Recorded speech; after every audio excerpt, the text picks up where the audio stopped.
तो दोस्तों नमस्कार, मैं हूं अनिल और रेसलिंग सुपर धमाल में आपका स्वागत है। तो दोस्तों WWE के एक इवेंट के दौरान हाल ही में सेथ रॉलिंस पूरी तरह से घायल हो गए थे। इस चोट को लेकर अब कई सवाल उठ रही हैं। क्या ये चोट मामूली है या फिर गंभीर? क्या यहाँ पर चोट है या फिर नया ड्रामा? खुल गई है WWE के स्क्रिप्ट राइटर्स की पोल। फैंस को बनाया जा रहा है बेवकूफ। तो चलिए दोस्तों, वीडियो के अंत तक बने रहे और अगर आप चैनल पर नए हैं सब्सक्राइब करने के बाद ऑल पर क्लिक करें क्योंकि फ्री है और यहाँ आपको हर प्रकार की रेसलिंग जगत से जुड़ी हुई तमाम जानकारी मिलती है और मिलती रहेंगी। इसलिए वीडियो को लाइक करें, शेयर करें, सब्सक्राइब करने के बाद ऑल पर क्लिक जरूर करें। तो चलिए दोस्तों, बात करते हैं सेथ रॉलिंस की। क्या WWE किसी और चोट को छुपाने के लिए ऐसा कर रहा है? क्या WWE सेथ रॉलिंस की वापसी को लेकर सस्पेंस बनाकर money in the bank briefcase के कैश इन के करने के लिए माहौल बना रहा है? दोस्तों, क्या हो रहा है? CBS स्पोर्ट्स के शाकिल मजहूरी ने पॉल हेमन से पूछा है कि WWE मीडिया का इस्तेमाल कैसे करता है। इसे लेकर पॉल हेमन ने चौंकाने वाला खुलासा कर दिया है। दोस्तों, आइए आपको बताते हैं कि पॉल हेमन ने क्या कहा है। तो दोस्तों, शाकिल मजहूरी ने पूछा कि WWE मीडिया का इस्तेमाल गलत जानकारी फैलाने के लिए कैसे करता है। पॉल हेमन ने जवाब में बताया कि WWE और मीडिया के रिश्ते अब बदल गए हैं। आजकल मीडिया को हर खबर तुरंत चाहिए, इसलिए WWE को भी मीडिया का इस्तेमाल अपनी कहानियों को और भी ज्यादा दिलचस्प बनाने के लिए करना पड़ता है। पॉल हेमन ने कहा, WWE मीडिया का इस्तेमाल लोगों को गुमराह करने और कहानी को दिलचस्प बनाने के लिए करता है। सेथ रॉलिंस की चोट को लेकर कई अटकलें लगाई जा रही हैं। कुछ लोगों का मानना है कि ये WWE की एक नई चाल है। वे चाहते हैं कि लोग ये सोचते रहें कि सेथ रॉलिंस कब वापस आएंगे। इससे money in the bank event में लोगों की दिलचस्पी जो है बनी रहेगी। यानी कि जो मनी इन द बैंक जो उनका ब्रीफकेस है दोस्तों, लोग ये सोचते रहेंगे कि वो कब वापसी करेंगे, कब उनकी चोट ठीक होगी। लेकिन तभी तुरंत क्या कर सकता है WWE, वो तुरंत जो है किसी चैंपियनशिप मुकाबले में सेथ रॉलिंस की वापसी करा सकता है और वो सीधा वापसी आकर के money in the bank briefcase को कैश इन करेंगे और चैंपियन बन जाएंगे। कुछ ऐसी ही साजिश रची जा रही है और मुझे भी ऐसा लगता है कि ये चीजें होने वाली है। जब कोई चैंपियनशिप मुकाबला होगा और समर स्लैम 2025 में एक चैंपियनशिप मुकाबला है कोडी रोड्स और जॉन सीना के बीच, वहां पर मुझे ऐसा लगता है वहां के लिए माहौल बनाया जा रहा है ताकि सेथ रॉलिंस अब वहीं वापसी करें और कैश इन करें और कोडी रोड्स या जॉन सीना जो भी चैंपियन बनेगा उन पर कैश इन करके जो है चैंपियन बन जाएंगे। तो मुझे तो ऐसा लगता है कि कुछ ऐसी ही चाल WWE रच रही है। क्या है आपकी राय कमेंट बॉक्स में जरूर दें। WWE हमेशा से ही मीडिया का इस्तेमाल अपनी कहानियों को आगे बढ़ाने के लिए करता रहा है। सेथ रॉलिंस की चोट भी उसी का एक हिस्सा हो सकती है।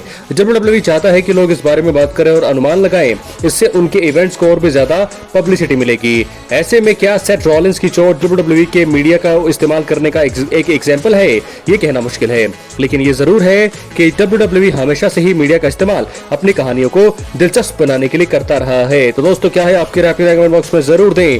क्या जैसे मैंने कहा वैसा ही होने वाला है? क्या यहाँ पर उनकी चोट ज्यादा गंभीर नहीं है? क्या होने वाला है? क्या वो वापसी करने वाले हैं किसी चैंपियनशिप मुकाबले में, सीधा आएंगे और कैश इन करेंगे और बन जाएंगे नए अनडिस्प्यूटेड WWE चैंपियन या नए वर्ल्ड चैंपियन? अपनी राय कमेंट बॉक्स में जरूर दें। दोस्तों, क्या लग रहा है? क्योंकि कई रिपोर्ट्स में बताया जा रहा है कि ये एक स्टंट हो सकता है WWE की तरफ से, लेकिन बड़ी खबर इसके बाद हम बढ़ेंगे आगे।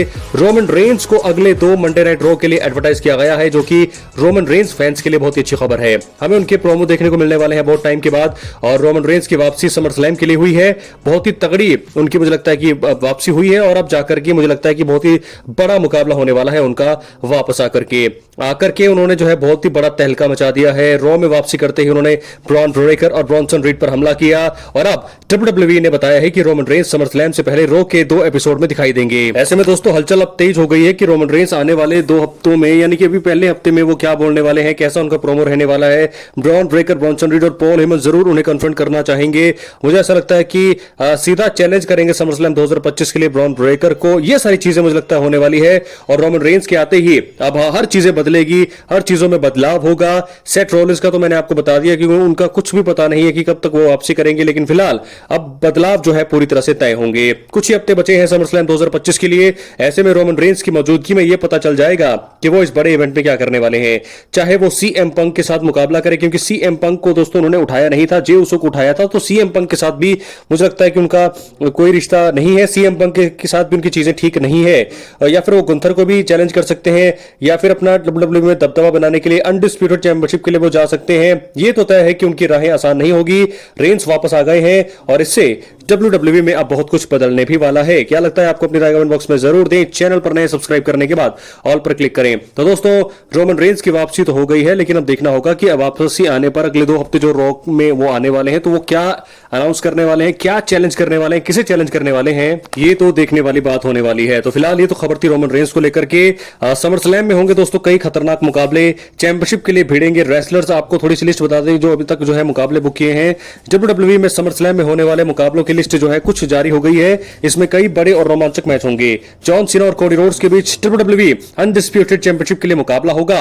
और आपको बता दें ये मुकाबला रेसलमेनिया के मेन इवेंट का रीमैच है। कोडी रोड्स ने नाइट ऑफ चैंपियंस में रैंडी ऑर्टन को हराकर किंग ऑफ द रिंग का खिताब जीता था और इस जीत के साथ ही उन्हें समर स्लैम में वर्ल्ड चैंपियन के साथ मुकाबला करने का मौका मिला है। उसी रात जॉन सीना ने CM पंक को हराकर अपना WWE टाइटल भी बचाया था। तो आपको बता दें कि मुकाबले बहुत सारे होंगे, लेकिन मुझे लगता है एक मुकाबला है रैंडी ऑर्टन और Jelly Roll versus Drew McIntyre और लोगन पॉल का। इस मुकाबले में मुझे लगता है रैंडी ऑर्टन की जीत होगी। लेकिन एक और मुकाबला है टिफनी स्ट्रैटन बनाम जेड कारगिल।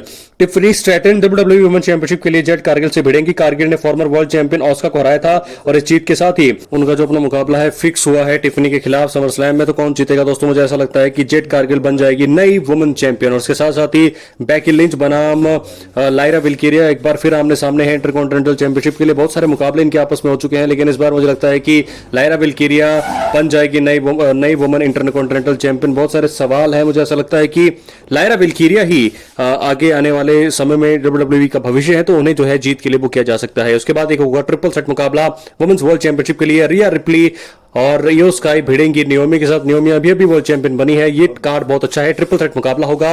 लेकिन समर स्लैम 2025 के इस इवेंट में बहुत ही धमाकेदार एक्शन हमें देखने को मिलेंगे, लेकिन आखिरकार अपने चैंपियनशिप को रिटेन कर लेंगी यहां पर नियोमी, क्योंकि दोस्तों अभी ही वो चैंपियन बनी है। तो उनको अगर हार के लिए बुक किया जाएगा तो बहुत ही गलत होगा। इसके बाद गुंथर बनाम CM punk.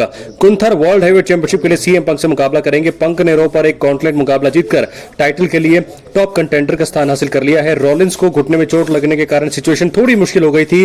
Money in the bank contract holder भी कुछ समय के लिए बाहर हो गए हैं। अब देखना होगा कि WWE में वापसी के बाद पंक को एक और चैंपियनशिप जीतने का मौका मिला है।